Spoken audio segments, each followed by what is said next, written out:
জান্নাতীরা যখন জাহান্নামীদের ওই অবস্থা দেখবে তার প্রিয়জন, বন্ধু, আত্মীয় স্বজন জাহান্নামের মধ্যে কঠিন শাস্তি ভোগ করতেছে। এই দৃশ্যটা দেখার পর জান্নাতের নেয়ামত যেই লোকটা পেল, আল্লাহ তাআলার প্রতি তার কৃতজ্ঞতার মাত্রা আরো বেড়ে যাবে। সে আল্লাহ তাআলাকে বলবে, আল্লাহ, এদের সাথেই তো আমি দুনিয়ায় একসাথে চলতাম, আপনি যদি আমার প্রতি দয়া না করতেন, আমার প্রতি যদি ইহসান না করতেন, আল্লাহ, হয়তো আমাকেও ওর সাথে ওই জাহান্নামের শাস্তি ভোগ করা লাগতো। জাহান্নামী যখন জান্নাতীকে দেখবে, দুনিয়ায় তো এমন অনেক হয়, একসাথে লেখাপড়া করে, একই স্কুলে পড়ে, একসাথে খেলাধুলা করে, জীবনের অনেক সময় দুই বন্ধু একসাথে কাটিয়েছে, কিন্তু তফাৎটা সামান্য। এক বন্ধু যখন নামাজের সময় হয়, বন্ধুদেরকে বলো চলো নামাজ পড়ে আসি, সে নামাজে আসে, অন্য বন্ধুরা বলে পরে যাব, থাক। খেলাধুলাও করে একসাথে, নামাজের সময় হলে নামাজে আসে। সব বন্ধুরা মিলে অনুষ্ঠান করবে, গানের অনুষ্ঠান, গোনার অনুষ্ঠানের আয়োজন করতে চায়। সে বলে, না বন্ধু, না না, আমি তোমাদের এই মন্দ কাজের সাথে নাই। এই যে কিছু বিষয়ে তাদের থেকে ও বেঁচে থাকতো, ও ওর নেক আমলের কারণে জান্নাতি।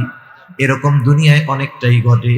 ওই জাহান্নামীরা যখন দেখবে তাদের বন্ধুরা জান্নাতি, আফসোস করবে আর বলবে, আহারে, আমি যদি সর্বক্ষণ ওর সাথে চলতাম, ওর কথা মানতাম, তাহলে আমিও ওর সাথে জান্নাতের নিয়ামতে ভোগ করতে পারতাম।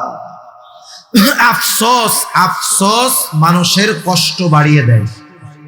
আফসোস মানুষের কষ্ট বাড়ায় দেয়। যেমন মনে করেন, যদি কেউ নদীতে মাছ ধরে থাকেন, বুঝবেন, সকাল থেকে দুপুর পর্যন্ত মাছ ধরার চেষ্টা করতেছে। আমাদের অঞ্চলগুলায় বিল আছে, তো ফাঁকা জায়গা, পানি হয়, অনেক বড় বড় মাছ পাওয়া যায়, মানুষে মাছ মারতে যায়। মনে করেন সকাল থেকে দুপুর পর্যন্ত সে পরিশ্রম কইরা একটা মাছও পায় নাই। কষ্ট হইছে না? তার কষ্ট হইছে। এই দুপুরবেলা হঠাৎ করে বড় একটা মাছ তার হাতের মধ্যে বাঁধছে, কোলের মধ্যে ধরছে, 20 কেজি মাছ। মনে করেন 20 কেজি ওজনের একটা মাছ। বলেন তো, এত বড় মাছটা যখন হাতে আসলো, এই যে 6 ঘন্টা যে কষ্ট হয়েছিল, কষ্টের কথা মনে আছে? আনন্দে আছে না? এখন এই মাছটা নিয়ে যখন হাঁটা শুরু করেছে, উপরে উঠবে, মাছটা একটা ঝাঁকি দিয়া ওর হাত থেকে ছুটে আবার গভীর পানিতে চলে গেল। এখন কি হবে বলেন তো? আফসোস। কি হবে? 6 ঘন্টা মাছ পায় নাই, ওর যে কষ্ট হইছে তার চাইতে এই মাছটা ধরার পরে যখন ছুটে গেল, ওই যে বললো আহ, এই আফসোস তার আরো বেশি কষ্টের কারণ হবে। ঠিক কিনা বলে? সে যদি যুবক থাকে, বৃদ্ধকালে তার নাতিদের কাছে বলবে যে, জানো তোমরা কি করো, আমরা পড়ালেখাও করছি, মাছও মারছি, এই বিশাল এক মাছ পাইছিলাম নাতি একবার, আহ আরে ধরে রাখতে পারলাম না, একটা ঝাঁটি দিয়ে হাতের থেকে পড়ে গেছে। 60-70 বছর পরেও ওই আফসোসের কথা তার মনে আছে। আফসোস মানুষের কষ্টের কারণ হয়। জাহান্নামীরা যখন দেখবে জান্নাতে তার বন্ধু নেয়ামত ভোগ করে, তার কষ্টের অনুভবটা আরো বেড়ে যাবে। এখন প্রশ্ন হতে পারে, কষ্টের অনুভবটা বাড়ে কেমনে? একটা মেসাল দিলে বুঝতে সহজ হবে। মনে করেন বকা দেওয়া, এটা খারাপ কাজ, মানুষ মানুষকে বকা দেয়, এটা মন্দ কাজ। একজন অপরিচিত ব্যক্তি, যাকে আমরা চিনি না, জানি না, ওই অপরিচিত কোনো ব্যক্তিও যদি আমাদের কাউকে গালি দেয়, খারাপ লাগবে কি লাগবে না? লাগবে। ওই অপরিচিত লোকটা যেই বকাটা দিয়েছে, ওই বকা যদি একজন পরিচিত মানুষ দেয়, কষ্ট একটু বেশি লাগবে নাকি আগের চাইতে কম লাগবে? অবশ্যই বেশি লাগবে। ওই বকাটা যদি আপনার আমার ভাই দেয়, একই বকা, কষ্ট বেশি লাগবে। যদি সন্তান দেয়, ওই বকাটা মনে হবে বিষাক্ত তীর হয়ে আমার আপনার কলিজার মধ্যে আঘাত করতেছে। শব্দ কিন্তু এক, ব্যক্তি পরিবর্তনের কারণে একই কথায় কষ্টের মাত্রাটা বেড়ে যায়। জাহান্নামীরা আফসোসের কারণে কষ্ট বেড়ে যাবে। জান্নাতীদের আলোচনা, তারা জানতে চায় কেন তাদের বন্ধুরা জাহান্নামে গেল। পরস্পর আলোচনা করবে, তাফসিরে ইবনে কাসিরের মধ্যে আল্লাহ তাআলা এসেছে আল্লাহ রাব্বুল আলামিন জান্নাতি আর জাহান্নামীদের মধ্যে কথাবার্তার ব্যবস্থা করে দিবে। আল্লাহ তাআলা সেই কথাগুলাই এখানে বলেন, ফি জান্নাতি ইয়াতাসাআলুনা আনিল মুজরিমিনা মা সালাকাকুম ফি সাকার। জান্নাতীরা মুজরিমদেরকে, পাপীদেরকে তথা জাহান্নামীদেরকে জিজ্ঞাসা করবে, কোন জিনিসে বা কোন কারণে তোমরা এই জাহান্নামে আসলা, কোন জিনিস তোমাদেরকে এই জাহান্নামে আনলো। জাহান্নামীরা তাদের জাহান্নামে আসার, জাহান্নামে যাওয়ার চারটি কারণ উল্লেখ করবে। কয়টি কারণ? চারটি কারণ। বিষয় হলো, যেহেতু জাহান্নামীরা যেই চারটি কারণের কথা এই সূরার আলোকে আল্লাহ তাআলা আমাদের জানায়া দিলেন, আমাদের করণীয় হলো ওই কারণগুলো যদি আমাদের কারো মধ্যে থাকে ওগুলো নিজেদের থেকে বের করে ফেলা। দয়াময় আল্লাহ রাব্বুল আলামিনের দরবারে অগণিত শুকর যে মহান মালিক আমাদের হায়াতে বরকত দিয়ে সুস্থ রেখে হাজারো মানুষের মধ্য থেকে যাচাই বাছাই করে দুনিয়ার অন্যতম দামি এক মজলিসে আসার বসার, দ্বীনি আলোচনা শ্রবণ এবং আমাকেও আপনাদের খেদমতে কিছু দ্বীনি কথা পেশ করার সুযোগ যে মহান মালিক দান করেছেন, সেই মহান মালিককে খুশি করার জন্য মহব্বতের সাথে জবান খুলে অন্তর থেকে আমরা একবার কালিমাতুশ শুকর পাঠ করি, আলহামদুলিল্লাহ। অগণিত দুরূদ ও সালাম সাইয়্যিদুল আম্বিয়া, আশরাফুল আম্বিয়া, খাতামুল আম্বিয়া, রাহমাতুল লিল আলামিন মুহাম্মাদুর রাসূলুল্লাহ সাল্লাল্লাহু আলাইহি ওয়াসাল্লামের উপর। আমরা এখন যেই জায়গাটাতে আছি এমনিতেই তো এটা একটি পবিত্র জায়গা, ঈদগাহ। সাথে সাথে হাদিসের ভাষায় এটা এখন জান্নাতের বাগান।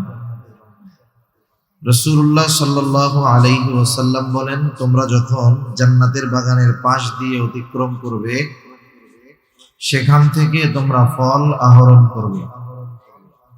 সাহাবায়ে কেরাম জিজ্ঞাসা করলো, ইয়া রাসূলুল্লাহ, দুনিয়ার জান্নাতের বাগান এটা আবার কোনটা?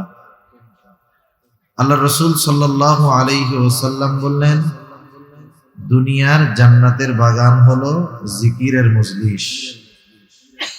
দুনিয়ার জান্নাতের বাগান জিকিরের মজলিস। এখানে আমরা আসছি, বসছি, সুবহানাল্লাহ, আলহামদুলিল্লাহ, লা ইলাহা ইল্লাল্লাহ, আল্লাহু আকবার, এই জিকিরগুলো আমরা করি। সহিহ মুসলিমের একটি বর্ণনার মধ্যে আসছে যে আল্লাহ সুবহানাহু ওয়া তাআলার কাছে চারটি কালিমা, চারটি বাক্য সবচাইতে প্রিয়। আল্লাহ তাআলার কাছে চারটি কালিমা তথা চারটি বাক্য সবচাইতে প্রিয়। সেই চার কালিমা, চার বাক্য হলো সুবহানাল্লাহ, আলহামদুলিল্লাহ, লা ইলাহা ইল্লাল্লাহ, আল্লাহু আকবার। এই চার কালিমা আল্লাহ তাআলার প্রিয়। আমরাও যদি আমাদের প্রিয় বানাই তাহলে আমাদেরও লাভ।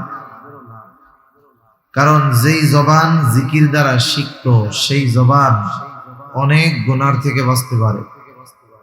আর হাদিসের মধ্যে আসছে, আল্লাহ রাসূল সাল্লাল্লাহু আলাইহি ওয়াসাল্লাম বলেন, তোমরা আমাকে দুটো জিনিস হেফাজতের গ্যারান্টি দাও, আমি তোমাদেরকে জান্নাতের গ্যারান্টি দিব। সুবহানাল্লাহ। একটা হলো জবান হেফাজতের গ্যারান্টি, আর একটা হলো লজ্জাস্থান হেফাজতের গ্যারান্টি। আবার আর এক হাদিসের মধ্যে আল্লাহ রাসূল সাল্লাল্লাহু আলাইহি ওয়াসাল্লাম বলেন, প্রকৃত মুসলমান কে? গরু খাইলেই যে মুসলমান, বিষয়টা কিন্তু এমন নয়। প্রকৃত মুসলমান কে? আল্লাহ রাসূল সাল্লাল্লাহু আলাইহি ওয়াসাল্লাম বলেন, আল মুসলিম মান সালিমাল মুসলিমুনা মিন লিসানিহি ওয়া ইয়াদিহি। মুসলমান তো সে, প্রকৃত মুসলমান যার হাত, জবান এবং হাত থেকে অপর মুসলমান নিরাপদ থাকে। তাহলে প্রকৃত মুসলমান হতে হলে জবানের হেফাজত দরকার। জান্নাত, এই জান্নাতের গ্যারান্টি পেতে হলে জবানের হেফাজতের দরকার। আর জবান হেফাজতের সর্বোত্তম মাধ্যম হলো এই জবানকে আল্লাহ তাআলার জিকির দ্বারা সিক্ত করা। তাহলে কি হবে? চলতে ফিরতে আমরা যদি জবানকে জিকির দ্বারা সিক্ত করতে পারি, যেই জবান দিয়ে আল্লাহ তাআলার বড়ত্বের ঘোষণা, পবিত্রতার ঘোষণা, আল্লাহ সুবহানাহু ওয়া তাআলার প্রশংসা, আল্লাহ তাআলার একত্ববাদের ঘোষণা দেওয়া হবে, ওই জবান দিয়ে পচা কথা, বকা, মিথ্যা কথা এগুলা বলতে গেলে বাধা আসবে। কারণ দুনিয়ার অনেক ছোট ছোট ভালো কাজ বড় বড় অপরাধ থেকে বাঁচার জন্য সহায়ক হয়। দুনিয়ার অনেক কাজ আছে যেগুলা বড় ইবাদতের সহায়ক। অনেক উদাহরণ উপমা দেওয়া যাবে। মনে করেন আমরা শীতের সময় যখন রাত্রে ঘুমিয়ে থাকি, যার বাড়ি বিল্ডিং, শীতের সময় তো আর জানালা খুলে রেখে ঘুমায় না, একেবারে যত মজবুত ভাবে পারা যায় দরজা জানালা আটকিয়ে এরপরে ঘুমায়, যাতে বাহিরের কোনো বাতাস ভেতরে না ঢুকতে পারে। থাই গ্লাস দিয়ে ভালো মতো আটকায় দিল, মহল্লার মসজিদে আজান হয়, আজানের আওয়াজটা ভিতরে ভালো মতো যায় না। এখন দেখেন, যে কথা বলতেছি আর কি, ছোট ছোট কাজ বড় বড় কাজের জন্য সহায়ক হয়, বড় বড় বিষয়ের জন্য সহায়ক হয়। এখন আওয়াজ তো যায় না, দিয়ে রাখলাম ঘড়ির অ্যালার্ম, মোবাইলের অ্যালার্ম দিয়ে রাখলাম। এই মোবাইলের অ্যালার্ম বা ঘড়িতে অ্যালার্ম দেওয়া এটা ফরজ, ওয়াজিব, সুন্নাত, মুস্তাহাব কোনো কিছুই না।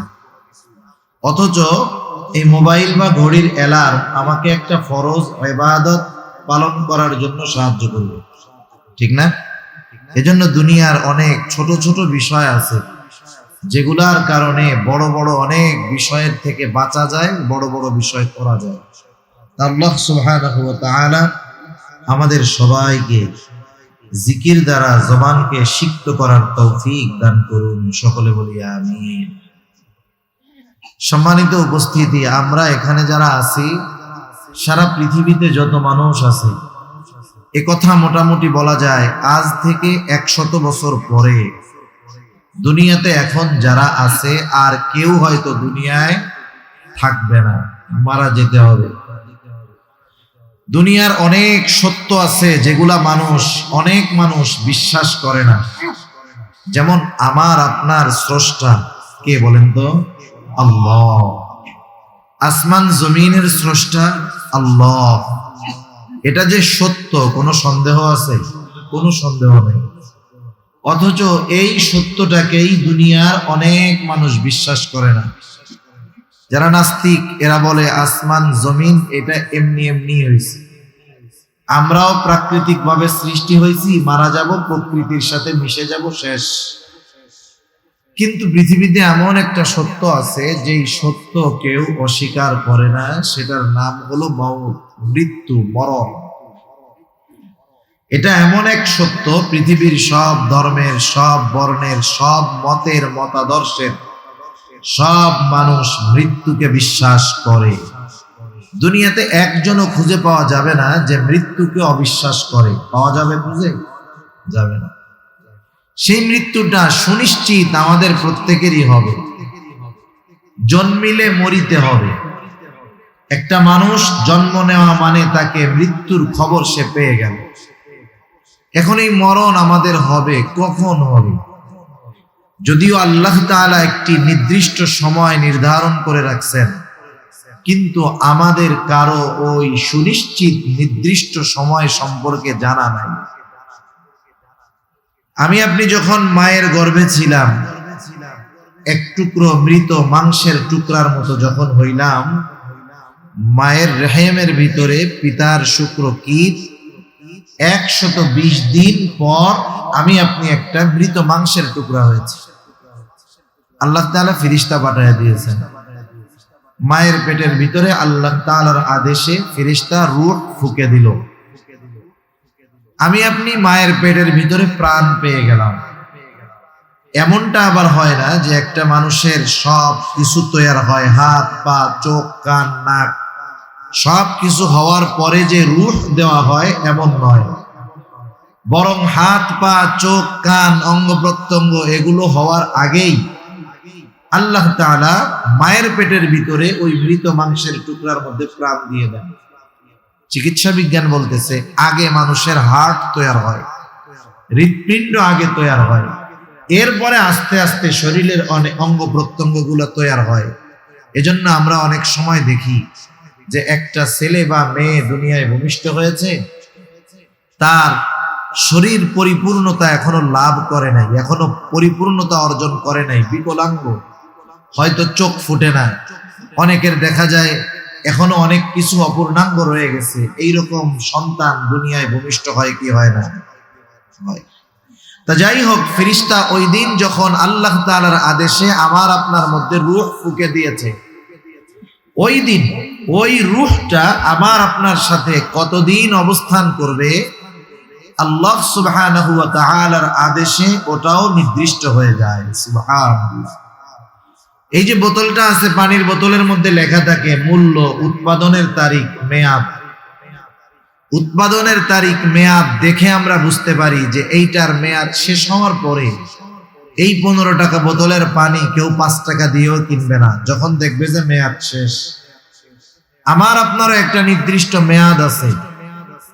বোতলের গায়ের মেয়াদটা দেখা যায়, কিন্তু আমার আপনার মেয়াদটা দেখা যায় না। ওই নির্দিষ্ট সময় যখন হাজির হয়ে যাবে, মালাকুল মউত চলে আসবে, আমার আপনার প্রাণ হরণ করে নিয়ে যাবে।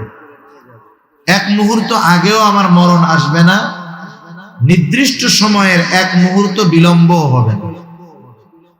একটা মানুষ মূলত অসুস্থ হলেই যে মারা যায় বিষয়টা এমন নয়, সুস্থ মানুষও তো মারা যায়।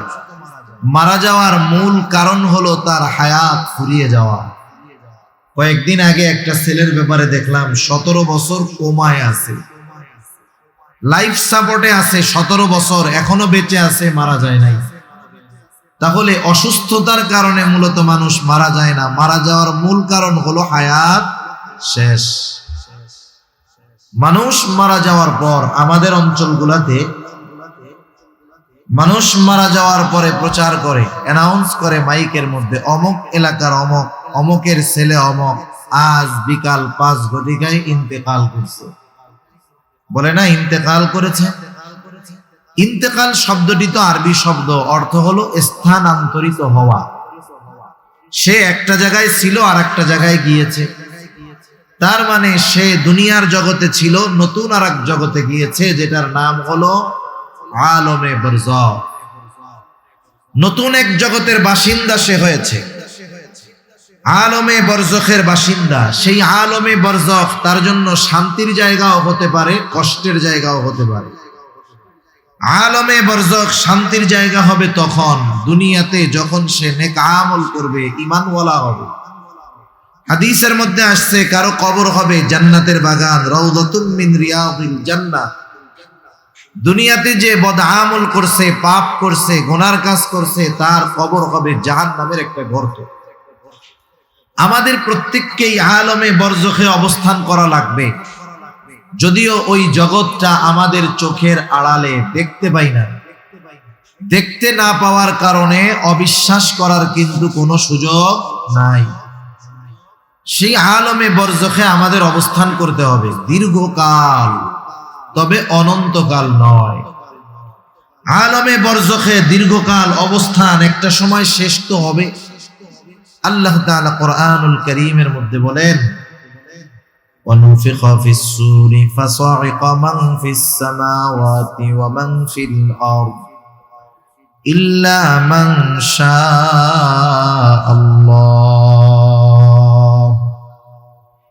ثُمَّ نُفِخَ فِيهِ أُخْرَى فَإِذَا هُمْ قِيَامٌ يَنْظُرُونَ। আল্লাহ রাব্বুল আলামিন জানিয়ে দেন, প্রথমবার সিংহায় ফুৎকার দেওয়া হবে। ফাসাইকা মান ফিস সামাওয়াতি ওয়া মান ফিল আরদি ইল্লা মান শাআল্লাহ। আল্লাহ তাআলা যা চান, যেগুলো চান সেগুলো ছাড়া আসমান জমিনের মাঝে যা কিছু আছে সব কিছু অজ্ঞান হয়ে যাবে।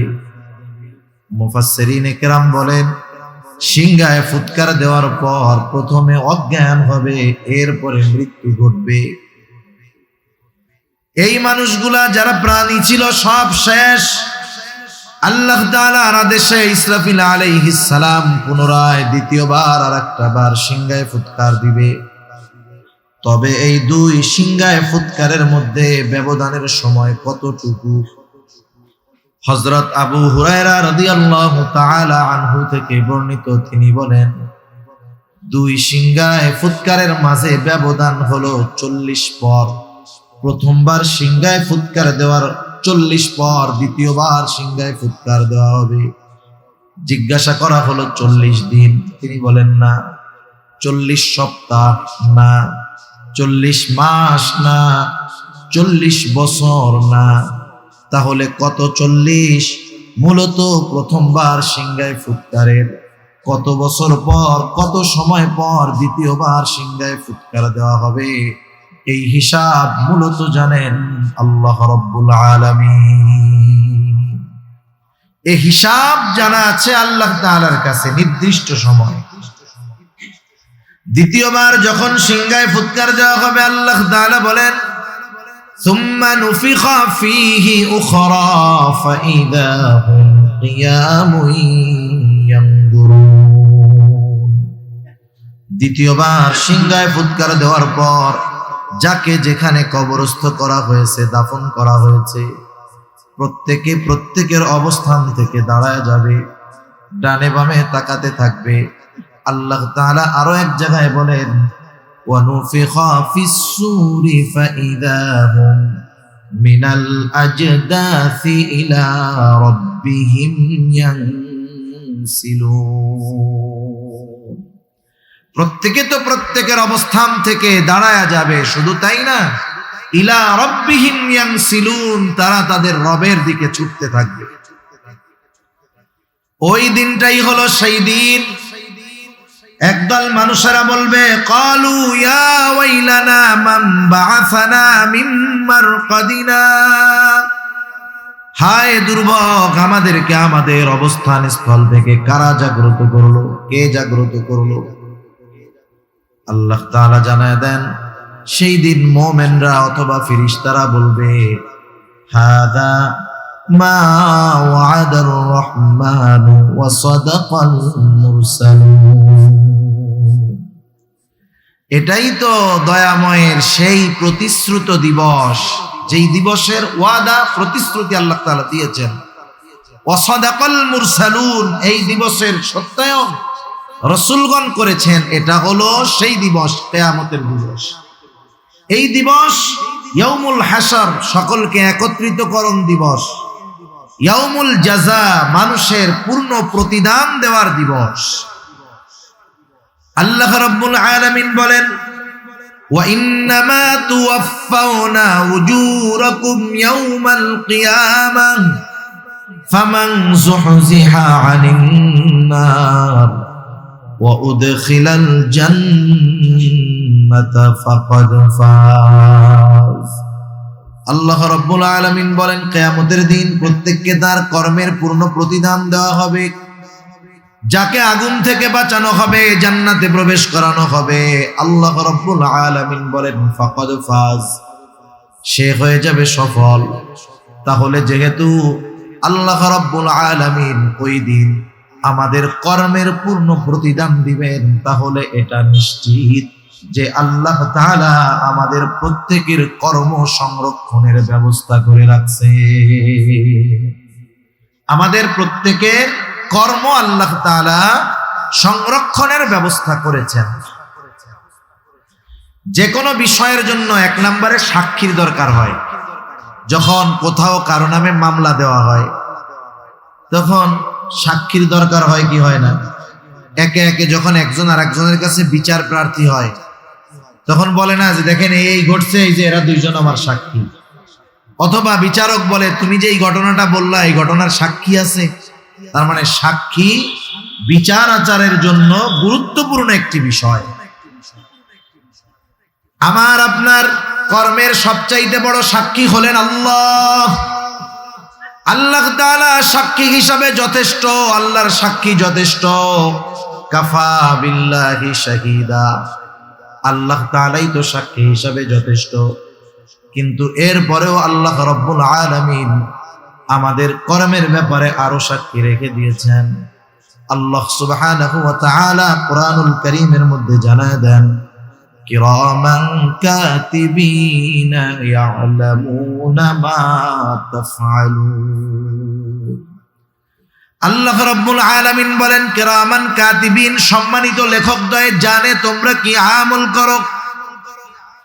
এই জানার মাধ্যমে তারা আমাদের কর্মের সাক্ষী। শুধু তাই না, তারা যে দেখে জানে বিষয়টা শুধু এমন নয়। ডান কাঁধের ফেরেশতা যিনি, তিনি আমাদের ভালো কর্মগুলো লিপিবদ্ধ করেন। বাম কাঁধের ফেরেশতা যিনি, তিনি আমাদের মন্দ কর্মগুলো লিপিবদ্ধ করেন। শুধু তাই নয়, আরো একজন ফেরেশতা আল্লাহ তাআলা আমাদের সাথে নিযুক্ত করে রাখছেন। আল্লাহ তাআলা বলেন, মা ইয়ালফিযু মিন কওলিন ইল্লা লাদাইহি রাকীবুন আতীদ। সদা তৎপর একজন ফেরেশতা আমাদের সাথে আছে। মা ইয়ালফিযু মিন কওল, জবান দিয়ে যা আমরা নিক্ষেপ করি, অর্থাৎ যা বলি, বলার সাথে সাথে ওই ফেরেশতা আমাদের কথাগুলোকে রেকর্ড করে ফেলে, সংরক্ষণ করে ফেলে। সুবহানাল্লাহ। বিজ্ঞান কি বলে? বিজ্ঞানের কথা আমাদের কেমন জানি বিশ্বাস হয় বেশি, অথচ বিজ্ঞান যেটা এখনো প্রমাণ করতে ব্যস্ত, আল্লাহ তাআলা সেটা আমাদের অনেক আগেই জানায় দিয়েছেন। বিজ্ঞান বলে, মানুষ যেই কথাগুলো উচ্চারণ করে, মানুষের উচ্চারিত কোনো কথা ধ্বংস হয়ে যায় না, সব বাতাসের মধ্যে আছে, সব বাতাসে আছে। আল্লাহ তাআলা তো এমন ক্ষমতাধর, তিনি যদি কিয়ামতের দিন বলেন যে আব্দুর রহিম দুনিয়াতে যত কথা বলছে বাতাস, সব কথাগুলা আলাদা করে আমার সামনে হাজির করো, বলেন তো এটা আল্লাহর জন্য কি কঠিন? অতি সহজ বিষয় আল্লাহ তাআলার জন্য। বিজ্ঞান বলতেছে কথাগুলো ধ্বংস হয়ে যায় না, সব বাতাসের মধ্যে আছে। এখান থেকে আপনাদের আত্মীয় যদি কারো থাকে, সেই 15,500 কিলোমিটার দূর আমেরিকা, কেউ যদি তার ভাই বন্ধু সন্তানের সাথে কথা বলতে চায়, আমেরিকাতে যদি ফোন দেয়, ফোন দেওয়ার কয়েক সেকেন্ডের মধ্যে বাংলাদেশ থেকে 15,000 কিলোমিটার দূরে তার কণ্ঠ, তার ভয়েস সেকেন্ডের ভিতরে ওই আমেরিকায় যিনি থাকেন তার মোবাইলের মধ্যে চলে যায়, ঠিক না? শুধু কথা বলা যায় তা না, এখানে যা হচ্ছে মোবাইলের মাধ্যমে তাকে দেখানো যায়। তার নাই, কিচ্ছু নাই, কেমনে যায়? নেটওয়ার্ক সিস্টেম, নেটওয়ার্ক এগুলা যথাযথ নম্বরে পৌঁছানোর ব্যবস্থা করে, সাথে সাথে বাতাসকে ব্যবহার করা হয়।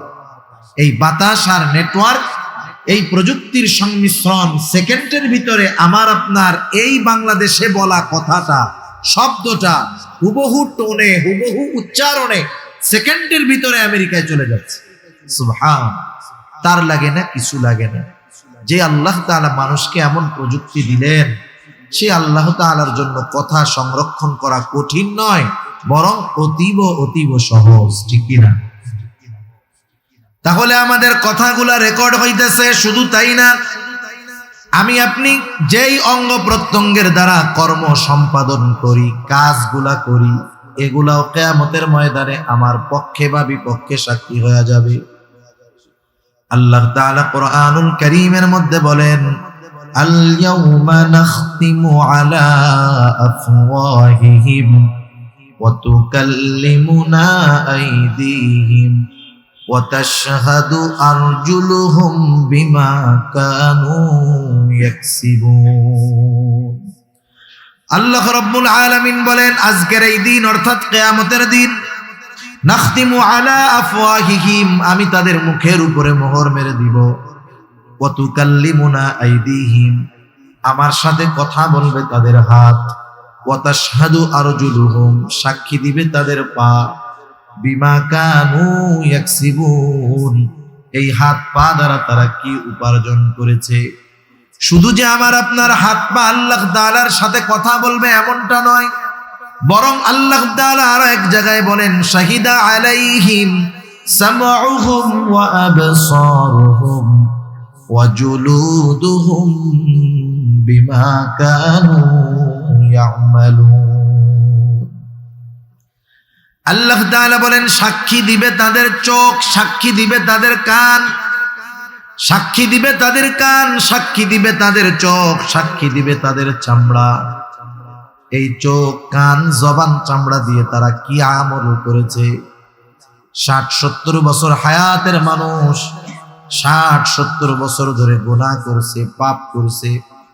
রাতের পর রাত চোখে দিয়ে গুনাহ দেখিয়েছে, রাতের পর রাত কানকে দিয়ে গান শুনিয়েছে, দিনের পর দিন হাত দিয়ে অপকর্ম করেছে, জবান দিয়ে অপকর্ম করেছে। বলেন তো এই অঙ্গ প্রত্যঙ্গ গুলো দুনিয়াতে কোনোদিন ওই অপকর্ম অপরাধ করার সময় কথা বলেছে কিংবা বাধা দিয়েছে নাকি? কোনোদিন কথাও বলে নাই, বাধাও দেয় নাই। অথচ এই হাত দিয়ে আমি আপনি অপরাধ করাচ্ছি, চোখ দিয়ে অপরাধ করছি, কান দিয়ে অপরাধ করতেছি, এরা কোনো কথা বলে না।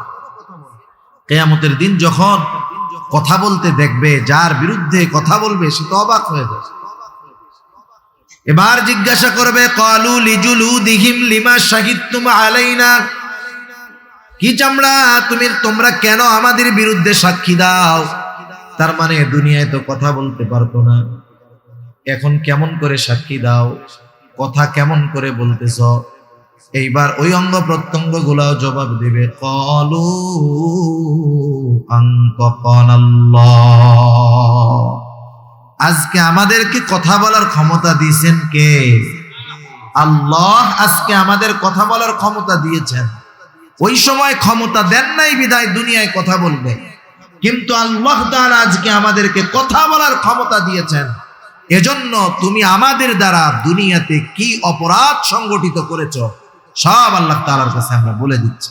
যদি এই চিন্তাগুলো আমরা সবসময় আমাদের সামনে রাখতে পারি যে হায় হায় আমি মানুষের সামনে গুনাহ করা, অপরাধ করা, মন্দ কাজ করা, এটাকে কতটা ভয় পাই, অথচ সার্বক্ষণিকভাবে আল্লাহ সুবহানাহু ওয়া তাআলা আমাকে দেখতেছেন, আমার সাথের ফেরেশতারা সর্বক্ষণ আমার সাথে আছে, আমি যাদেরকে দিয়ে অপরাধ করি, অন্যায় করি, তারা আমার বিপক্ষে সাক্ষী।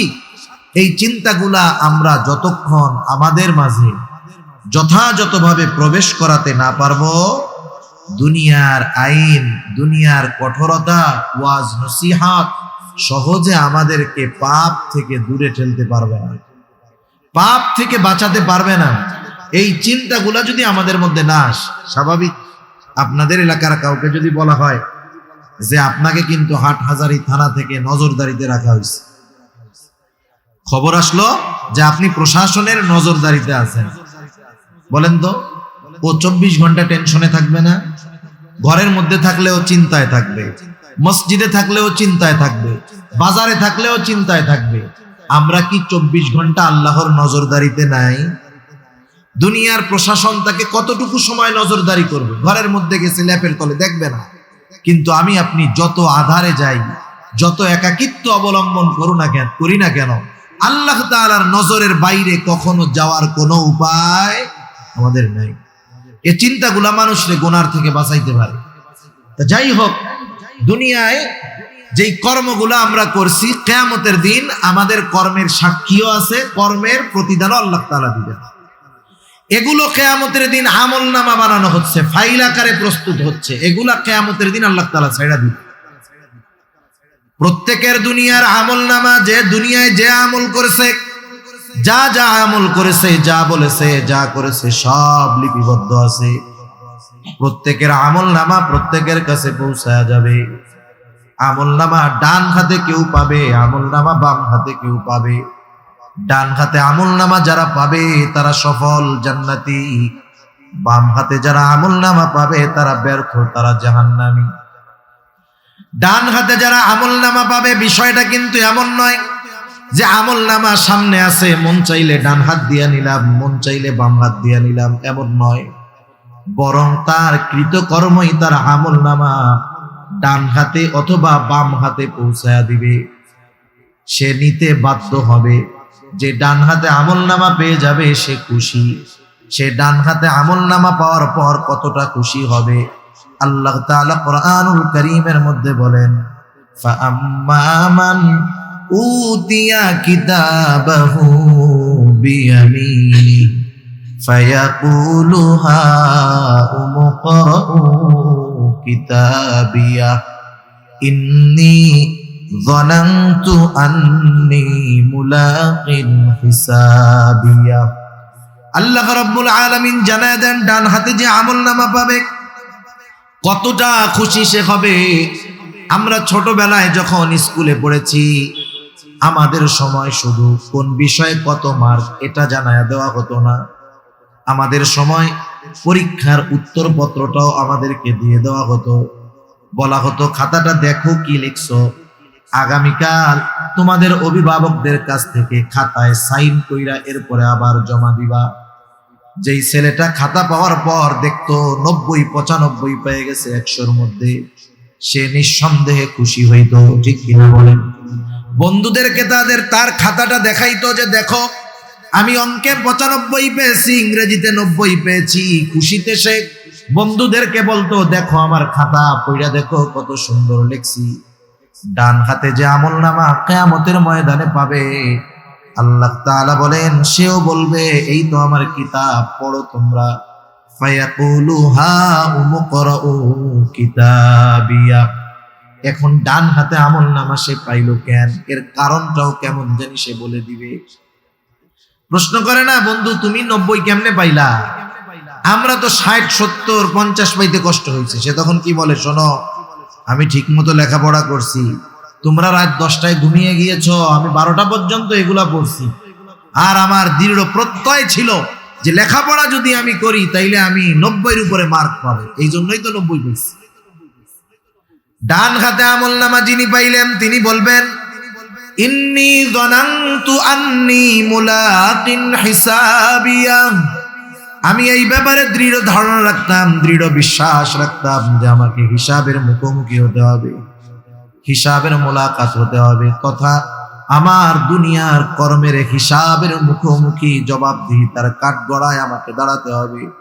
দুনিয়ায় এই ব্যাপারে আমার দৃঢ় বিশ্বাস ছিল বিধায় আমি আমার কর্মগুলো ভালো করেছি, নেক আমল করেছি, যার কারণে আজকে আমি ডান হাতে আমলনামা পেয়ে গেছি।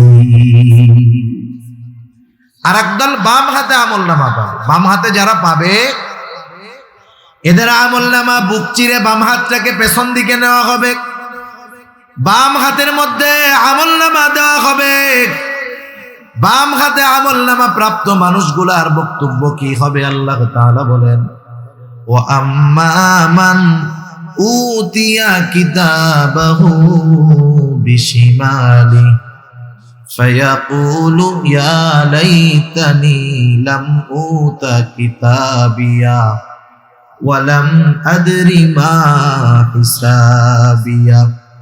বাম হাতে আমলনামা যে পাবে সে বলবে ইয়া লাইতানি লাম উতা কিতাবিয়া, হায় রে আমার দুর্ভোগ, আমি যদি এই আমলনামা না পাইতাম কতই না ভালো হতো, আমি যদি আমার হিসাবের ব্যাপারে না জানতাম কতই না ভালো হতো।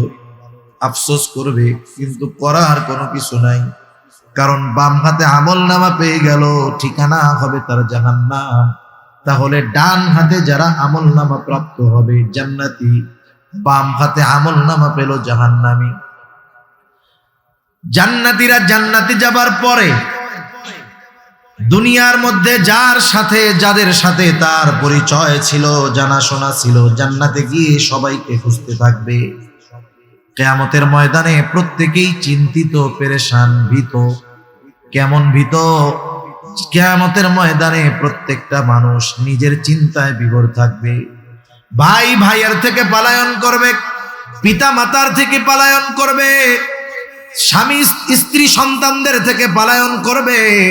কেউ চাইবে না কিয়ামতের ময়দানে তার আপন ভাইয়ের সাথে দেখা হয়ে যাক, কেউ চাইবে না স্ত্রী সন্তানের সাথে দেখা হয়ে যাক, কেউ চাইবে না মা বাবার সাথে দেখা হয়ে যাক। প্রত্যেকে লুকায়া লুকায়া থাকবে, নিজের চিন্তায় বিভোর থাকবে। ওই মানুষটাই যদি ডান হাতে আমলনামা পেয়ে জান্নাতি হতে পারে, জান্নাতে যাওয়ার পর দুনিয়ায় তার যাদের সাথে সম্পর্ক ছিল, পরিচিত ছিল, জান্নাতে যাওয়ার পর ওই লোকটাই সবাইকে খুঁজতে থাকবে। কিয়ামতের ময়দানে পেরেশান, চিন্তিত, ভীত। জান্নাতে যাওয়ার পরে আর চিন্তা নাই, কারণ সেখানে শুধু সালাম সালাম, শান্তি আর শান্তি।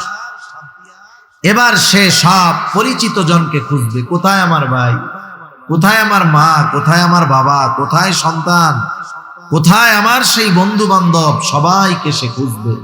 বলেন তো, খুঁজবে ঠিকই, কিন্তু সবাইরে কি সে জান্নাতে পাবে? সবাইকে জান্নাতে পাবে না তো।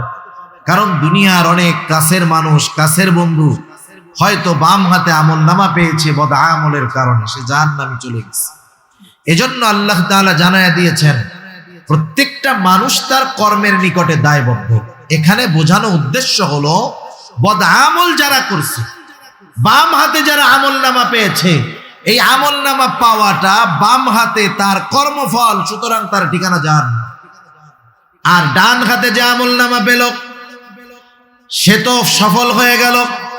এজন্য আল্লাহ তাআলা বলেন কুল্লু নাফসিন বিমা কাসাবাত রহিনা ইল্লা আসহাবাল ইয়ামিন ফি জান্নাতি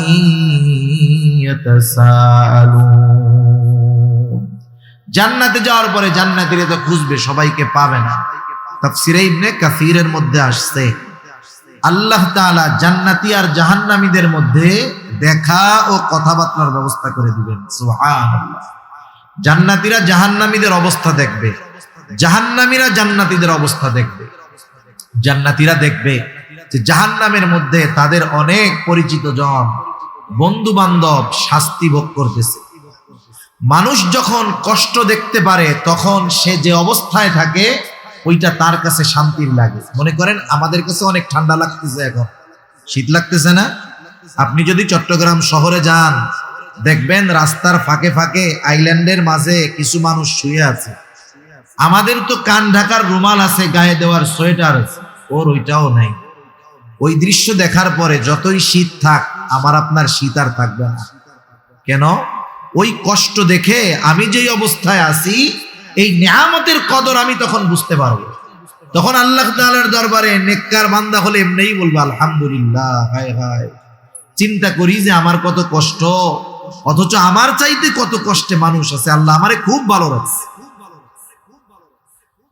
জান্নাতীরা যখন জাহান্নামীদের ওই অবস্থা দেখবে, দেখবে তার প্রিয়জন, বন্ধু, আত্মীয় স্বজন জাহান্নামের মধ্যে কঠিন শাস্তি ভোগ করতেছে। এই দৃশ্যটা দেখার পর জান্নাতের নিয়ামত যেই লোকটা পেল, আল্লাহ তাআলার প্রতি তার কৃতজ্ঞতার মাত্রা আরো বেড়ে যাবে। সে আল্লাহ তাআলাকে বলবে, আল্লাহ এদের সাথেই তো আমি দুনিয়ায় একসাথে চলতাম, আপনি যদি আমার প্রতি দয়া না করতেন, আমার প্রতি যদি ইহসান না করতেন আল্লাহ, হয়তো আমাকেও ওর সাথে ওই জাহান্নামের শাস্তি ভোগ করা লাগতো। জাহান্নামী যখন জান্নাতীকে দেখবে, দুনিয়ায় তো এমন অনেক হয়, একসাথে লেখাপড়া করে, একই স্কুলে পড়ে, একসাথে খেলাধুলা করে, জীবনের অনেক সময় দুই বন্ধু একসাথে কাটিয়েছে, কিন্তু তফাৎটা সামান্য। এক বন্ধু যখন নামাজের সময় হয় বন্ধুদেরকে বলো চলো নামাজ পড়ে আসি, সে নামাজে আসে, অন্য বন্ধুরা বলে পরে যাব, থাক। খেলাধুলাও করে একসাথে, নামাজের সময় হলে নামাজে আসে। সব বন্ধুরা মিলে অনুষ্ঠান করবে, গানের অনুষ্ঠান, গোনার অনুষ্ঠানের আয়োজন করতে চায়। সে বলে না বন্ধু, না না, আমি তোমাদের এই মন্দ কাজের সাথে নাই। এই যে কিছু বিষয়ে তাদের থেকে ও বেঁচে থাকতো, ও ওর নেক আমলের কারণে জান্নাতি, এরকম দুনিয়ায় অনেকটাই ঘটে। ওই জাহান্নামীরা যখন দেখবে তাদের বন্ধুরা জান্নাতি, আফসোস করবে আর বলবে, আহারে আমি যদি সর্বক্ষণ ওর সাথে চলতাম, ওর কথা মানতাম, তাহলে আমিও ওর সাথে জান্নাতের নিয়ামত ভোগ করতে পারতাম। আফসোস, আফসোস মানুষের কষ্ট বাড়িয়ে দেয়। আফসোস মানুষের কষ্ট বাড়ায় দেয়। যেমন মনে করেন যদি কেউ নদীতে মাছ ধরে থাকেন, বুঝবেন সকাল থেকে দুপুর পর্যন্ত মাছ ধরার চেষ্টা করতেছে। আমাদের অঞ্চলগুলায় বিল আছে তো, ফাঁকা জায়গা, পানি হয়, অনেক বড় বড় মাছ পাওয়া যায়, মানুষে মাছ মারতে যায়। মনে করেন সকাল থেকে দুপুর পর্যন্ত সে পরিশ্রম কইরা একটা মাছও পায় নাই। কষ্ট হইছে না? তার কষ্ট হইছে। এই দুপুর বেলা হঠাৎ করে বড় একটা মাছ তার হাতের মধ্যে বাঁধছে, কোলের মধ্যে ধরছে। 20 কেজি মাছ, মনে করেন 20 কেজি ওজনের একটা মাছ। বলেন তো এত বড় মাছটা যখন হাতে আসলো, এই যে 6 ঘন্টা যে কষ্ট হয়েছিল, কষ্টের কথা মনে আছে? আনন্দে আছে না? এখন এই মাছটা নিয়ে যখন হাঁটা শুরু করেছে, উপরে উঠবে, মাছটা একটা ঝাঁকি দিয়া ওর হাত থেকে ছুটে আবার গভীর পানিতে চলে গেল। এখন কি হবে বলেন তো? আফসোস। কি হবে? 6 ঘন্টা মাছ পায় নাই, ওর যে কষ্ট হইছে তার চাইতে এই মাছটা ধরার পরে যখন ছুটে গেল, ওই যে বলল আহ, এই আফসোস তার আরো বেশি কষ্টের কারণ হবে। ঠিক কিনা বলেন? সে যদি যুবক থাকে, বৃদ্ধকালে তার নাতিদের কাছে বলবে যে জানো তোমরা কি করো, আমরা পড়ালেখাও করছি, মাছও মারছি, এই বিশাল এক মাছ পাইছিলাম নাতি একবার, আহ আরে ধরে রাখতে পারলাম না, একটা ঝাঁটি দিয়ে হাতের থেকে পড়ে গেছে। 60-70 বছর পরেও ওই আফসোসের কথা তার মনে আছে। আফসোস মানুষের কষ্টের কারণ হয়। জাহান্নামীরা যখন দেখবে জান্নাতে তার বন্ধু নেয়ামত ভোগ করে, তার কষ্টের অনুভবটা আরো বেড়ে যাবে। এখন প্রশ্ন হতে পারে কষ্টের অনুভবটা বাড়ে কেমনে? একটা মেসাল দিলে বুঝতে সহজ হবে। মনে করেন বকা দেওয়া এটা খারাপ কাজ, মানুষ মানুষকে বকা দেয়, এটা মন্দ কাজ। একজন অপরিচিত ব্যক্তি যাকে আমরা চিনি না জানি না, ওই অপরিচিত কোনো ব্যক্তিও যদি আমাদের কাউকে গালি দেয়, খারাপ লাগবে কি লাগবে না? লাগবে। ওই অপরিচিত লোকটা যেই বকাটা দিয়েছে, ওই বকা যদি একজন পরিচিত মানুষ দেয়, কষ্ট একটু বেশি লাগবে নাকি আগের চাইতে কম লাগবে? অবশ্যই বেশি লাগবে। ওই বকাটা যদি আপনার আমার ভাই দেয়, একই বকা, কষ্ট বেশি লাগবে। যদি সন্তান দেয়, ওই বকাটা মনে হবে বিষাক্ত তীর হয়ে আমার আপনার কলিজার মধ্যে আঘাত করতেছে। শব্দ কিন্তু এক, ব্যক্তি পরিবর্তনের কারণে একই কথায় কষ্টের মাত্রাটা বেড়ে যায়। জাহান্নামীরা আফসোসের কারণে কষ্ট বেড়ে যাবে। জান্নাতীদের আলোচনা, তারা জানতে চায় কেন তাদের বন্ধুরা জাহান্নামে গেল, পরস্পর আলোচনা করবে। তাফসিরে ইবনে কাসিরের মধ্যে আল্লাহ তাআলা এসেছে, আল্লাহ রাব্বুল আলামিন জান্নাতি আর জাহান্নামীদের মধ্যে কথাবার্তার ব্যবস্থা করে দিবে। আল্লাহ তাআলা সেই কথাগুলাই এখানে বলেন, ফি জান্নাতি ইয়াতাসাআলুনা আনিল মুজরিমিনা মা সালাকাকুম ফি সাকার। জান্নাতীরা মুজরিমদেরকে, পাপীদেরকে তথা জাহান্নামীদেরকে জিজ্ঞাসা করবে, কোন জিনিসে বা কোন কারণে তোমরা এই জাহান্নামে আসলা? কোন জিনিস তোমাদেরকে এই জাহান্নামে আনলো? জাহান্নামীরা তাদের জাহান্নামে আসার, জাহান্নামে যাওয়ার 4টি কারণ উল্লেখ করবে। কয়টি কারণ? 4টি কারণ। বিষয় হলো, যেহেতু জাহান্নামীরা যেই 4টি কারণের কথা এই সূরার আলোকে আল্লাহ তাআলা আমাদের জানায়া দিলেন, আমাদের করণীয় হলো ওই কারণগুলো যদি আমাদের কারো মধ্যে থাকে, ওগুলো নিজেদের থেকে বের করে ফেলা। কারণ ওই কারণে জাহান্নামে যাওয়া লাগতে হবে। জাহান্নামীরা এবার বলবে, ক্বালু লাম নাকু মিনাল মুসাল্লিন। 1 নাম্বার কারণ, আমরা মুসল্লি ছিলাম না, মুসল্লি ছিলাম না।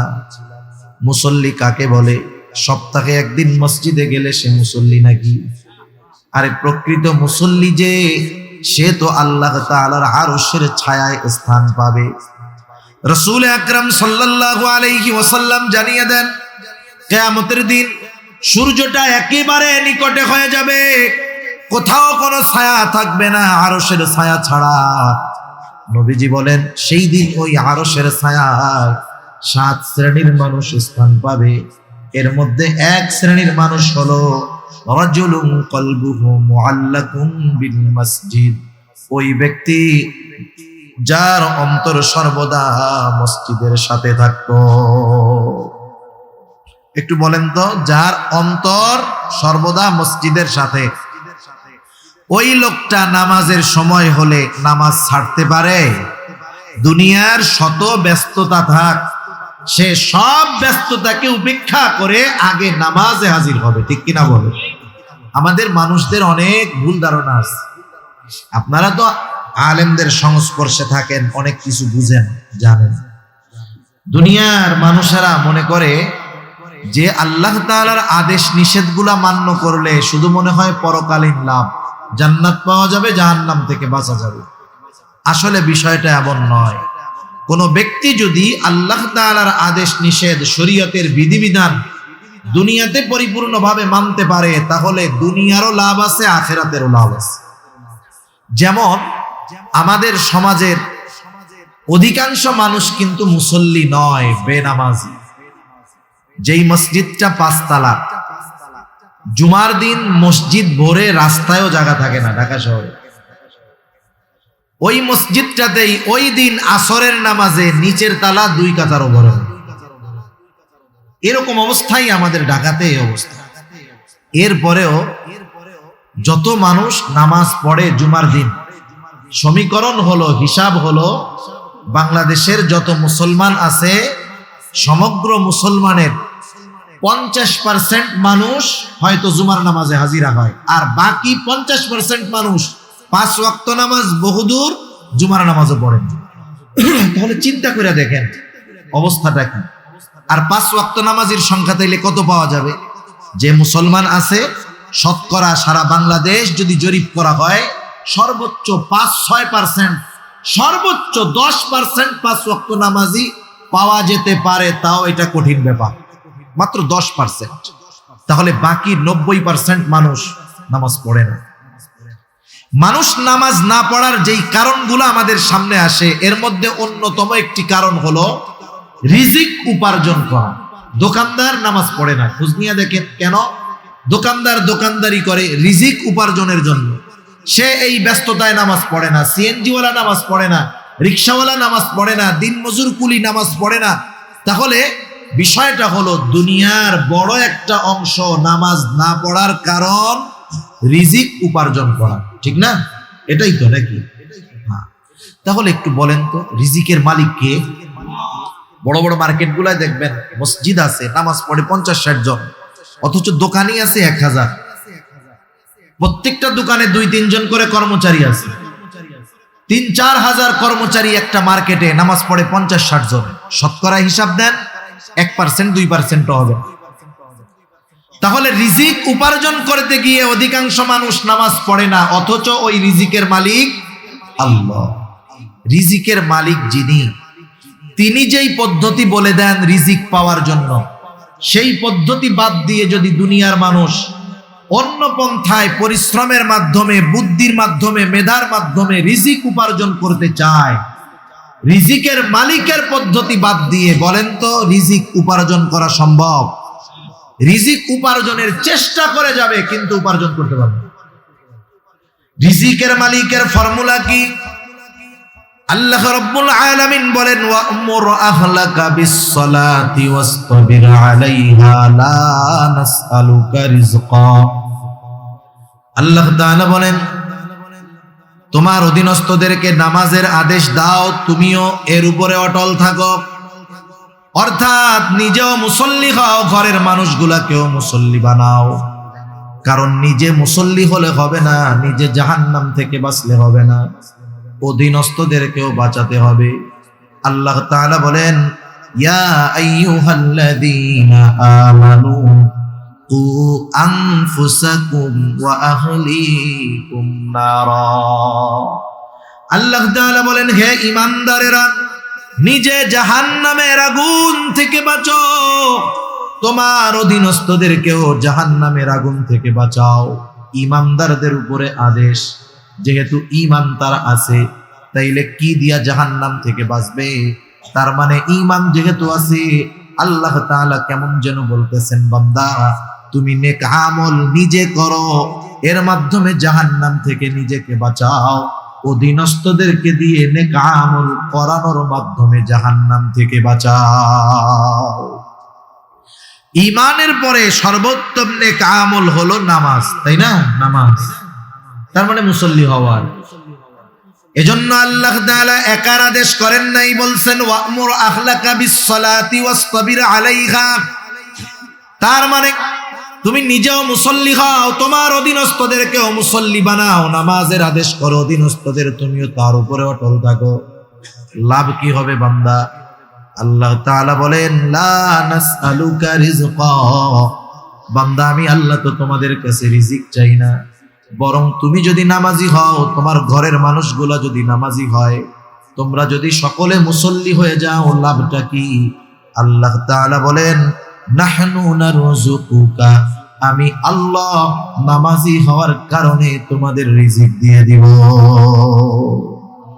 তাহলে যে কর্মের দোহাই দিয়ে নামাজ পড়ে না, রিজিক উপার্জনের দোহাই দিয়ে নামাজ পড়ে না, নামাজ বাদ দিয়ে সে যতই কঠোর পরিশ্রম আর সাধনা করুক না কেন, রিজিকের প্রকৃত স্বাদ থেকে সে বঞ্চিত হবে, রিজিক উপার্জন করতে পারবে না, জিন্দেগিভর পরিশ্রমী করে যাবে। ঠিক কিনা বলেন? এজন্য নামাজের মাধ্যমে আল্লাহ তাআলা বান্দার রিজিক দেয়। রিজক বলতে যে শুধু টাকা পয়সা তা না, জীবন উপকরণ। দুনিয়ার একজন নেককার বিবি, এটাও রিজক। একজন নেককার সন্তান, এটাও রিজক। সুস্থ আছি, এটাও রিজক। এভাবে আল্লাহ রাব্বুল আলামিন জানায়া দিলেন, নামাজি হইলে আমি আল্লাহ তোমাদের রিজিক দিব।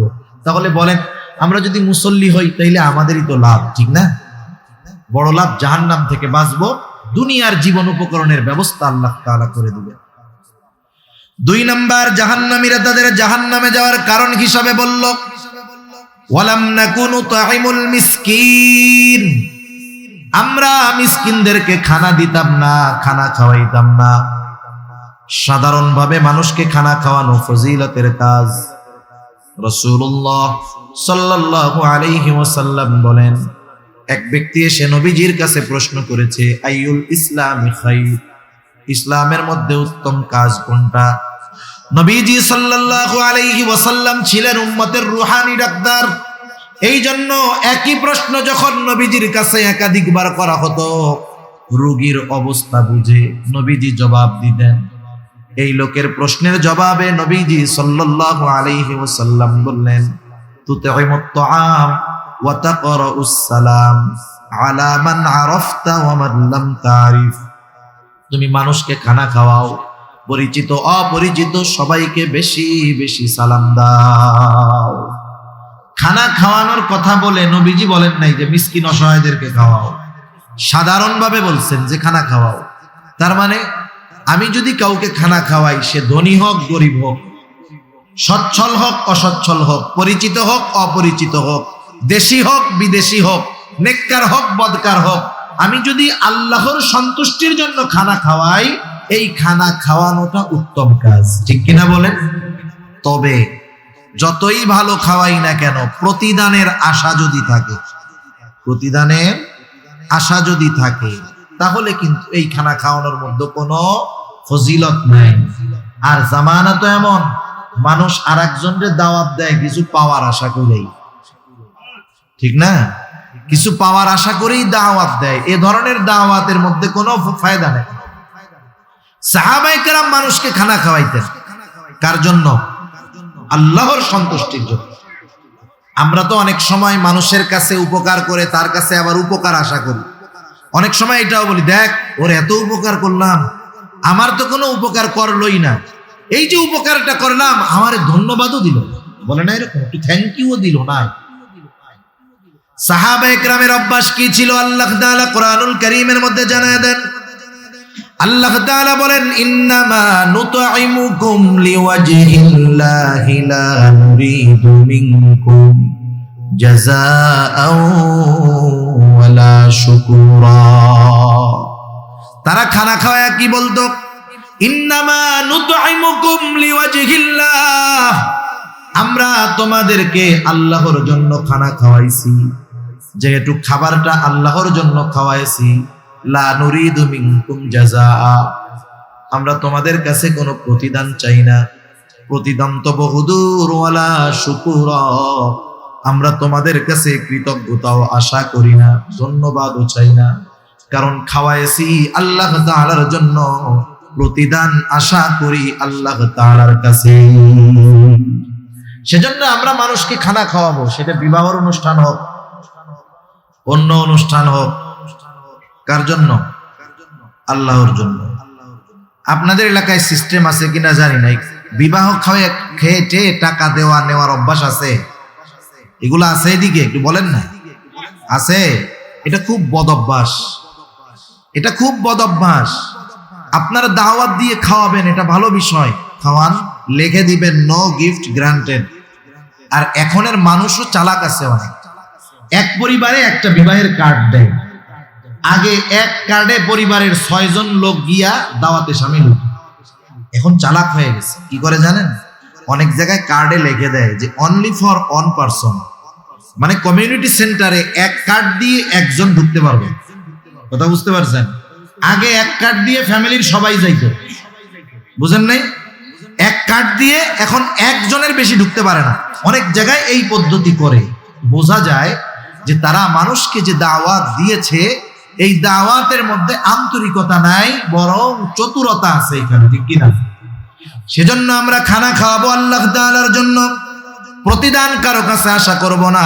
আর যদি সে মিসকিন অসহায় হয়, তাহলে তো খানা খাওয়ানো এটা আরো বেশি ফজিলতের কাজ।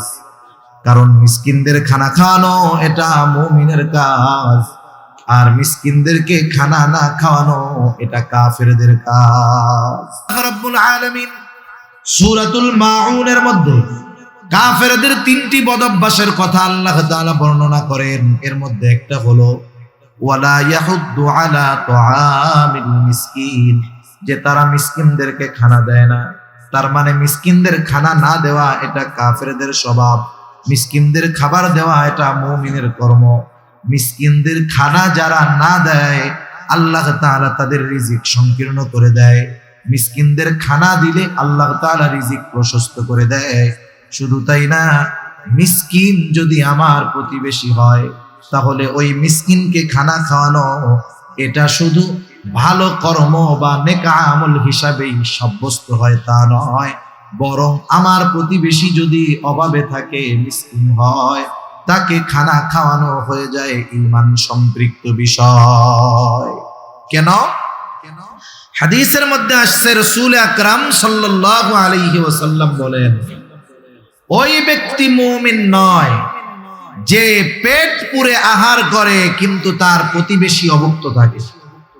আমি আপনি পেট ভরে খাইলাম, আমার প্রতিবেশী অভুক্ত থাকলো, নবীজি বলেন এরকমটা যে করে সে মুমিন নয়।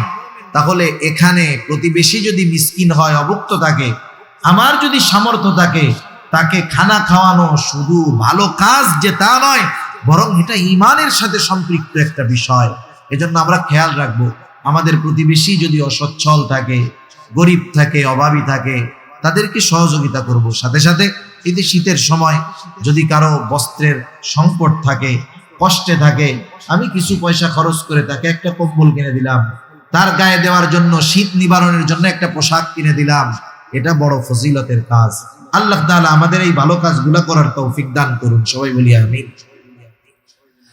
তাহলে জাহান্নামীরা জাহান্নামে যাওয়ার দ্বিতীয় কারণ বলল, ওয়ালাম নাকুনু তুইমুল মিসকিন, আমরা মিসকিনদেরকে খানা দিতাম না, মুসল্লি ছিলাম না, মিসকিনদের খানা দিতাম না। 3 নাম্বার কারণ, ওয়া কুন্না নাখুদু মা'আল খাইদিন, অনর্থক মজলিসের মধ্যে, যারা অনর্থক মজলিসের মধ্যে থাকতো তাদের সাথে আমরা গিয়ে সময় ব্যয় করতাম। আমাদের অনেক অঞ্চলগুলোর মধ্যে আছে, ঢাকা শহর সহ অনেক অঞ্চলে এরকম হয়, চায়ের দোকানগুলোর মধ্যে একটা আড্ডা থাকে, আখড়া থাকে, মানুষ ওখানে বসে বসে গল্প করে সময় কাটিয়ে দেয়, সময়ের পর সময়। আমাদের অঞ্চলের গ্রাম অঞ্চলে বিশেষ করে অনেক মুরব্বী আছেন, শীতের সময় জোহরের নামাজের পরে খানা জানা খেয়ে ওনারা বাজারে যান, আর গভীর রাতে ওনারা বাজার থেকে ফিরেন। জিজ্ঞাসা যদি করা হয় এত সময় বাজারে কি করছেন, কি বলবে? যে সময় কাটে না, তো সময় কাটাইতেছে। চার দোকানে বসে, অনেক জায়গায় তো টেলিভিশনও থাকে চায়ের দোকানে, চায়ের দোকানগুলো টেলিভিশন না থাকলে তাদের ব্যবসা ভালো হয় না, তারা ওইটারে ব্যবসার মাধ্যম বানায় নিয়েছে। এখন চায়ের দোকানে বসে টেলিভিশন দেখে, পত্রিকা পড়ে, গল্প গুজব করে। সময়ের অভাব নাই, সময় কাটানোর টাইম পাই না। আপনি যদি ওই লোকটারে গিয়ে বলেন যে আপনার তো সময়ের অভাব নাই, এক কাজ করেন, আগামী 13, 14, 15ই জানুয়ারি বিশ্ব ইজতেমা, আপনার যেহেতু অনেক সময় হাতে আছে, আল্লাহ রাস্তায় একটু বের হয়ে যান, 2 চিল্লা 3 চিল্লা দিয়া বাড়িতে আসেন। ওই যে সময় যেই লোকটার ফুরায় না, সময় কাটায় চায়ের দোকানে আড্ডা দিয়া, ওনাকে বলার পরে উনি কি বলবে জানেন? ওনার মতো ব্যস্ত মানুষ আর তখন দুনিয়ায় একজনও থাকবেন। শত ব্যস্ততা ওনাকে পেয়ে বসবে। উনি বলবে, আরে মিয়া 3 মাসের জন্য 4 মাসের জন্য যাব, আমি দম ফালানোর টাইম পাই না। অথচ দিনের অর্ধেক সময় উনি বেহুদা কাটায় দিচ্ছেন। এই বেহুদা মজলিসগুলোর মধ্যে না দুনিয়ার কোনো উপকার আছে, না পরকালের কোনো উপকার আছে। এজন্য বুজুর্গানে দিন বলেন, ওইসব মজলিস থেকে বাঁচো যেখানে না দুনিয়ার কোনো উপকার আছে, না পরকালের কোনো উপকার আছে। এই মজলিসগুলোর মধ্যে গীবত হয়, এই মজলিসগুলোর মধ্যে অপবাদ হয়, একে অপরকে দোষারোপ করতে থাকে, গীবত করতে থাকে। কিছু লোক বলনেওয়ালা আছে, আবার কিছু লোক শুধু শুনে, শুনতেও তো মজা লাগে এগুলো। সেজন্য এই ধরনের অনর্থক মজলিসগুলো আমাদের জাহান্নামে যাওয়ার কারণ হতে পারে। এই ধরনের মজলিসগুলা থেকে আমাদের বেঁচে থাকতে হবে। জাহান্নামীরা তাদের জাহান্নামে যাওয়ার তৃতীয় কারণ হিসাবে এটা বলল। 4 নাম্বার, তারা বলবে ওয়া কুন্না নুকাদ্দিবু বিয়াউমিদ্দিন, কিয়ামতের দিনকে আমরা অস্বীকার করতাম। পরকালের ব্যাপারে আমরা গাফেল ছিলাম, অস্বীকার করতাম। কোন ব্যক্তির মধ্যে যদি প্রথম 3টা বদ খাসলাত থাকে, নামাজ পড়ে না, মিসকিনদের খানা দেয় না, অনর্থক মজলিসে বসে, সে যদি ঈমান নিয়ে কোনো মতে মরতে পারে, শাস্তি ভোগ করার পরে জান্নাতে আসলো। কিন্তু কেউ যদি পরকাল অস্বীকার করে, ঈমানের 6টি ভিত্তির একটি হলো পরকালের প্রতি ঈমান আনা, ওয়াল ইয়াউমিল আখির। ছোটবেলায় আমরা বক্তব্যের মধ্যে এই বিষয়গুলো 7 ভাগে ভাগ করা ছিল। আমরা পড়তাম আমানতু বিল্লাহি ওয়া মালাইকাতিহি ওয়া কুতুবিহি ওয়া রুসুলিহি ওয়াল ইয়াউমিল আখিরি ওয়াল কদরি খাইরিহি ওয়া শাররিহি মিনাল্লাহি তাআলা ওয়াল বা'সি বা'দাল মাউত। 5 নম্বরে পড়তাম ওয়াল ইয়াউমিল আখিরি। 7 নম্বরে ওয়াল বা'সি বা'দাল মাউত, মৃত্যুর পরে পুনরুজ্জীবিত হওয়ার উপরে। 5 নম্বর পরকালের উপর। এই 2টা মূলত একটা 2 in 1, এই হিসাবে হইল 6টা। ওয়াল ইয়াউমিল আখিরি, এক কথায় মৃত্যু থেকে নিয়ে এরপরে যা কিছু আছে সব কিছুর উপরে বিশ্বাস রাখা। কেউ যদি আখিরাতের সব বিশ্বাস করে, একটা জিনিস অবিশ্বাস করে, সেও পরকাল অস্বীকারীদের অন্তর্ভুক্ত। এজন্য পরকালকে বিশ্বাস করা মানে পরকাল সম্পৃক্ত সব বিষয়গুলোর উপরে আমাদের যথাযথ ঈমান থাকতে হবে, বিশ্বাস থাকতে হবে। কারো মধ্যে যদি এই ব্যাপারে অবিশ্বাস থাকে, তাহলে তো তার ঠিকানা হয়ে যাবে অনন্তকাল জাহান্নাম। আর যারা আখিরাতের প্রতি বিশ্বাসকে দৃঢ় বানাতে পারছে, ওই যে ডান হাতে যারা আমলনামা পাবে, আমলনামা পাওয়ার কারণ হিসাবে তারা বলবে ইন্নী যানানতু আন্নী মুলাকিন হিসাবিয়া, আমি এই ব্যাপারে দৃঢ় ধারণা রাখতাম যে আমাকে হিসাবের সম্মুখীন হওয়া লাগবে। হিসাবের সম্মুখীন হবে সে আখিরাতে, পরকালে। আর হিসাব হবে এই বিশ্বাস রাখতো সে দুনিয়ায়, যার কারণে তার কর্ম ছিল সুন্দর। দুনিয়ার নিজামটাও এরকম, যার কর্মের জবাবদিহিতার ব্যাপারে যার ভয় আছে, চিন্তা আছে, সে তার কর্মগুলো যথাযথভাবে করে, আমলগুলা ঠিকভাবে করে। মনে করেন পরিবারের মধ্যেই ধরেন, যেই পরিবারের মধ্যে জবাবদিহিতা আছে, ওই পরিবারের নিয়ম শৃঙ্খলা সুন্দর। একজনের সন্তান মাগরিবের নামাজের পর আধা ঘন্টা পরে সে বাসায় ফিরল, তার মা বাবা জিজ্ঞাসা করতেছে কোথায় গিয়েছিলে? মাগরিবের নামাজ পড়েই তো বাসায় চলে আসার কথা, আধা ঘন্টা কেন লেট হলো, দেরি হলো? এইবার ছেলেটা বলতেছে আমি আমার বন্ধুর বাসায় গিয়েছিলাম।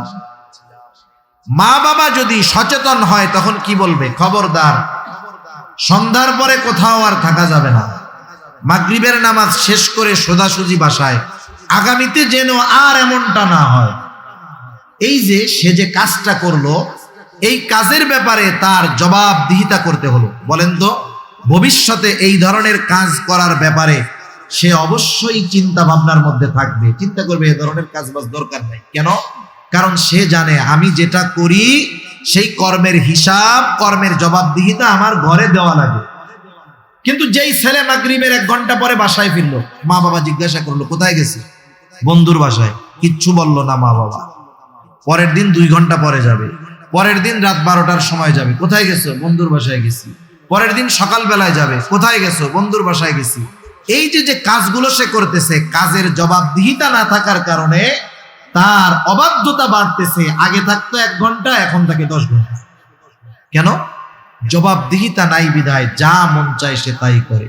দুনিয়ার মধ্যেও একটা মানুষ যদি আখিরাতের জবাবদিহিতার ব্যাপারে যথাযথভাবে চিন্তা এবং ভয় রাখে, বিশ্বাস রাখে, দুনিয়ার মধ্যে ওই লোকের কাজগুলা সুশৃঙ্খল হয়, ওই লোকের কাজগুলা ভালো হয়। কারণ আখিরাতের বিশ্বাস একটা মানুষকে পরিপূর্ণ মানুষে পরিণত করতে পারে। সে দুনিয়ার প্রত্যেকটা কাজ করার আগে ভাববে যে আল্লাহ তাআলা বলছেন, ওয়া ইন্নামা তুওয়াফাউনা উজুরাকুম ইয়াউমাল কিয়ামাহ, কিয়ামতের দিন কর্মের পূর্ণ প্রতিদান দেওয়া হবে। সুতরাং দুনিয়ায় আমি যেমন কর্ম করব, ওই দিন আমার কর্মের প্রতিদানটাও তেমন হবে। সে বহুত হিসাব নিকাশ করে দুনিয়ার জমিনে চলাচল করবে। এজন্য আখিরাতের বিশ্বাস মানুষের জীবনকে সুন্দর বানিয়ে দেয়। আখিরাতের বিশ্বাস মানুষের জিন্দেগিকে সুশৃঙ্খল বানায় দেয়। আখিরাতের বিশ্বাস মানুষের জীবনকে একটা নীতিমালার মধ্যে আনে। এজন্য জাহান্নামীরা এই 4 কারণ তারা বলবে। যেহেতু তারা নামাজ পড়ে নাই, মুসল্লি ছিল না, আমরা মুসল্লি হব। তারা মিসকিনদেরকে খানা দিত না, আমরা মিসকিনদের খানা দিব। তারা অনর্থক মজলিসের মধ্যে সময় ব্যয় করত, আমরা অনর্থক মজলিসের মধ্যে সময় ব্যয় করব না। আমি আমার সময়টা ভালো কাজে ব্যয় করার চেষ্টা করব। কোরআনুল কারীম তিলাওয়াত করব, হাদিস পড়ব, ফাজাইলে আমল পড়ব। আমি নিজে পড়তে পারি না, মাদ্রাসার অভাব নাই, মেখল মাদ্রাসায় চলে যাবেন, একটু পড়া শুনলেন। হেফজখানা যেখানে আছে হাফেজদের পড়া শুনলেন। এতে যদি সময়গুলা এভাবে ভালোভাবে ব্যয় করতে পারি, এই সময়গুলো কিয়ামতে আমার কাজে লাগবে। তা যাই হোক, ওরা বলতেছে এভাবে চলতেছে জীবন। কিয়ামতের প্রতিও আমরা উদাসীন ছিলাম, গাফেল ছিলাম। এভাবে চলতেছে জীবন। হায়াত তো ফুরায়া যাবে নাকি? নির্দিষ্ট সময় এবার এসে হাজির। হাত্তা আতানাল ইয়াকিন, মৃত্যু এসে হাজির হয়ে গেল, তথা মরণ চলে আসলো। আমরা আর তওবা করার সুযোগ পেলাম না, ভালো কাজ করতে পারলাম না। এখন ঠিকানা হয়ে গেল আমাদের জাহান্নাম। একটা মানুষ মৃত্যুর পর তার কর্মের ব্যাপারে আফসোস করে, প্রত্যেকটা মানুষ আফসোস করে, কিন্তু মরার পর আফসোস করে এটা দুনিয়ার মানুষ জানে না, দেখে না। কিন্তু আল্লাহ রাব্বুল আলামিন মৃত্যুর পরে যে মানুষ আফসোস করে সেই খবর আমাদেরকে জানায় দিয়েছেন।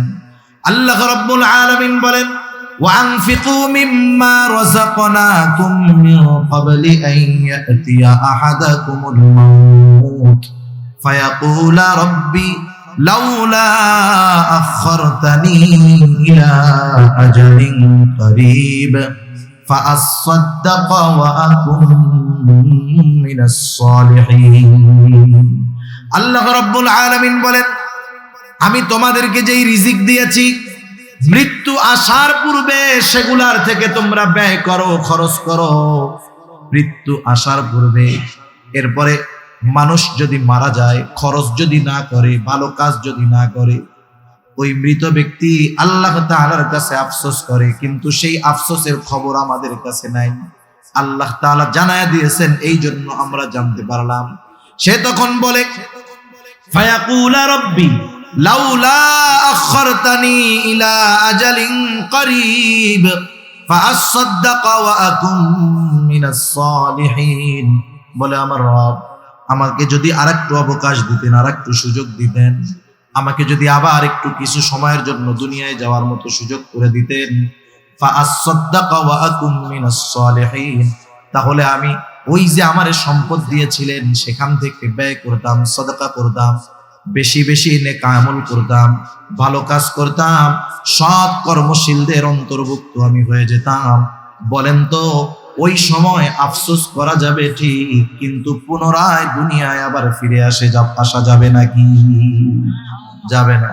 সেজন্য ওই আফসোস করার আগে আমরা যদি আমাদের নিজেদেরকে নিজেরা প্রস্তুত করে নিতে পারি, তাহলে আমাদের পরকালটা সুন্দর হবে, ঠিকানা হবে অনন্তকালের জান্নাত।